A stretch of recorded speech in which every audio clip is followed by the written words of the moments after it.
హైదరాబాద్ అభివృద్ధికి ప్రధానంగా 3 రంగాలు కారణం. ఒకటి ఐటీ, రెండోది ఫార్మా, మూడోది రియల్ ఎస్టేట్. ప్రపంచవ్యాప్తంగా ఎన్ని సంక్షోభాలు వచ్చినా హైదరాబాద్లోని ఈ 3 రంగాలు మాత్రం తట్టుకుని నిలబడ్డాయి. ముఖ్యంగా హైదరాబాద్ రియల్ ఎస్టేట్ పరుగులు మాత్రం అత్యద్భుతం అని చెప్పాలి. ఈ దేశంలో మరే నగరానికి లేనంత స్పీడ్ మన రియల్ ఎస్టేట్ రంగానికి ఉంది. ఫోర్త్ సిటీ అనే ప్రకటన రావడం ఆలస్యం. వెంటనే వినిపించిన ప్రశ్న ఏంటో తెలుసా?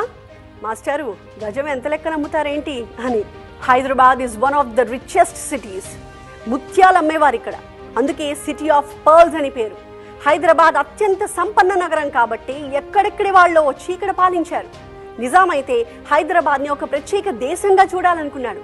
అలా హైదరాబాద్ని వదులుకోవడానికి ఇష్టపడకపోతేనే కదా ఆపరేషన్ పోలో మొదలుపెట్టింది. హైదరాబాద్ అభివృద్ధి కానీ, సంపన్న నగరం అనే స్టేటస్ కానీ 400 ఏళ్లుగా ఇంకా కొనసాగుతూనే వస్తోంది. ముఖ్యంగా మౌలిక సదుపాయాల కల్పనలో ది బెస్ట్ సిటీ